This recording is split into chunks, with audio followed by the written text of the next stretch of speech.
താത്വികമായ ഒരു അവലോകനമാണ് ഞാൻ ഉദ്ദേശിക്കുന്നത്. എന്റെ അമ്മയെ നാട്ടിച്ചു. ഭാരതമെന്ന പേർ കേട്ടാൽ അഭിമാനപൂരിതമാകണമെന്തരംഗം.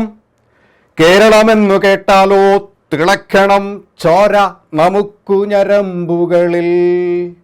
ഇപ്പോൾ അപമാനപൂരിതമായ അന്തരംഗവും ഞരമ്പിലെ തിളയ്ക്കുന്ന ചോരയ്ക്ക് പകരം ഉറയുന്ന ചോരയുമായി. ഇവിടെ വലത്താനേ എന്ന് ആർലേക്കറും ഇടത്താനേ എന്ന് CPM.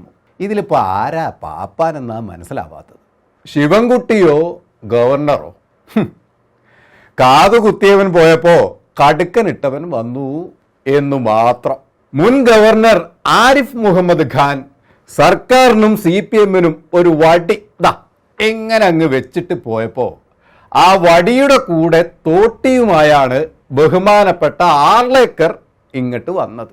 ചട്ടം പഠിപ്പിക്കാൻ അങ്ങ് കേന്ദ്രത്തിൽ നിന്ന് ഇറക്കിയ കുങ്കിയാന ഒട്ടും മോശമല്ല എന്ന് തെളിയിച്ചുകൊണ്ടിരിക്കുക. ഓ, എന്തായിരുന്നു ആർലേക്കറുടെ ആഗമന സമയത്ത് CPM പുകഴ്ത്തലും ലേഖനമെഴുത്തും മെഴുകലും.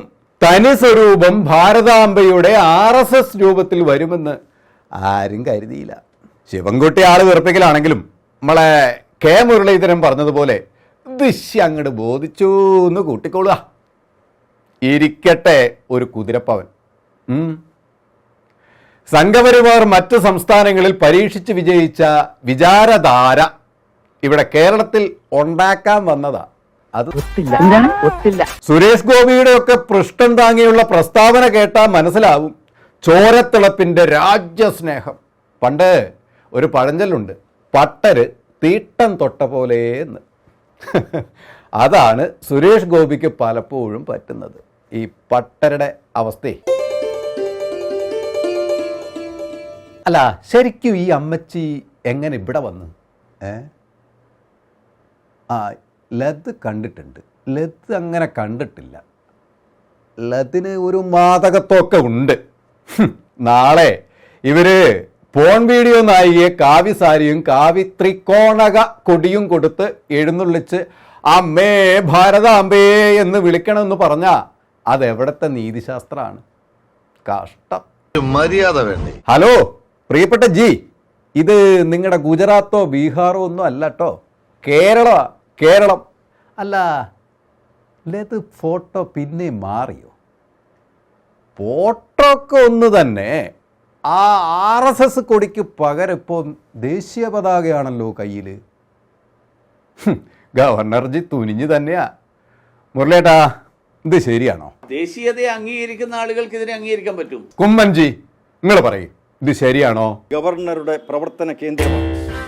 അവിടെ എന്ത് ചെയ്യണം എന്ന് തീരുമാനമെടുക്കാനുള്ള അധികാരവും അവകാശവും സ്വാതന്ത്ര്യവും ഗവർണർക്കുണ്ട്. ഈ RSS വരച്ചുണ്ടാക്കിയ RSS ആമ്പ കേരളത്തിൽ മെഴുകാൻ അനുവദിക്കാത്തത് നമ്മുടെ RSS കാര്യവാഹ് ആർലേക്കർ കലിപ്പിൽ തന്നെയാ. കേരളം പിടിച്ചെടുക്കാൻ കഴിയാത്ത സംഘപരിവാറിന്റെ തിരികെ കയറ്റം ഇനി പല രീതിയിൽ നമ്മൾ ഇവിടെ കാണേണ്ടി വരും. മറ്റൊരു രീതിയിൽ കളി ഇറക്കാൻ പറ്റാത്ത RSS സംഘപരിവാർ ഗവർണർ എന്ന സ്ഥാനം വെച്ച് ഒരു താക്കോൽ ശ്രമം നടത്തി നോക്കുകയാണ്. കാലം മാറുമ്പോൾ കോലം മാറ്റുന്നത് നല്ലതാണ്, പക്ഷേ അത് അധപ്പതനമായി മാറേണ്ട. RSSന്റെ ഹിന്ദു അജണ്ട അല്ല എന്ന് അർത്ഥം. ഡിജിറ്റൽ ഇന്ത്യയെ പടുത്തുയർത്തുന്ന BJPക്കും നേതാക്കന്മാർക്കും ഇനി എന്നാണാവോ തലയ്ക്ക് വെളിവുണ്ടാവുക? ഈ ചിരിപ്പൂരം ഒന്ന് അവസാനിച്ചിരിക്കുകയാണ്.